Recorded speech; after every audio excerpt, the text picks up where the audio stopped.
পয়লা বৈশাখ মানেই ভোজন রসিক বাঙালির কাছে একটা খাওয়া দাওয়ার উৎসবের দিন কিন্তু। আর চিকেন আর মাটনের প্রতি কিন্তু সবার একটা আলাদাই অবসেশন কাজ করে। সেদিন যদি ভুল করেও একবার এরম ভাবে আম পোড়া চিকেন তুমি বানাও না, এর স্বাদ কিন্তু তুমি কোনোদিনও ভুলবে না। প্রথমেই দুটো আম, দুটো কাঁচা লঙ্কা, 1.5 খানা রসুনকে একটু পুড়িয়ে খোসাটা ছাড়িয়ে নেবো। মিক্সিং জারে দিয়ে দেবো সেটা, আর দেবো 1 চামচ পরিমাণে সাদা সর্ষে। এবারে এইটাকে ভালোভাবে মিহি করে বেটে নিয়েছি। 1 কেজি পরিমাণে মুরগির মাংস, সেটাকে ধুয়ে পরিষ্কার করে নেওয়ার পরে বাটা মশলাটা তার মধ্যে দিয়ে দেবো।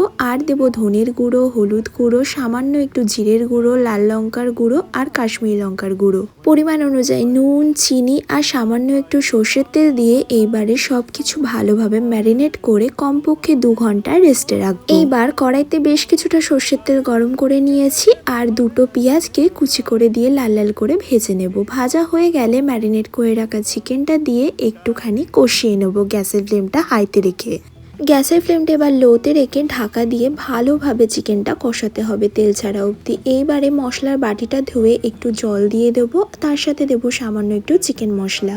সবকিছু একটু ভালোভাবে কষিয়ে নেবো। এদিকে একটু জলের মধ্যে গোটা গরম মশলা দিয়ে ফুটিয়ে নিয়েছি। চিকেনটা ভালোভাবে তেল ছেড়ে গেছে, তার মধ্যে ওই জলটা দিয়ে ভালো করে একটু নাড়াচাড়া করে ঢাকা দিয়ে দেবো। মাংসটা ভালোভাবে সিদ্ধ হয়ে গেলে নামানোর সময় কাঁচা লঙ্কা, ধনেপাতা কুচি ছড়িয়ে দিলেই রেডি হয়ে যাবে আম পোড়া চিকেন। টক ঝাল মিষ্টি স্বাদের একদম ভিন্ন রকমের একটা চিকেনের রেসিপি। অবশ্যই ট্রাই করে দেখো, আশা করি খুব ভালো লাগবে। কেমন লাগলো রেসিপিটা অবশ্যই জানিও কিন্তু।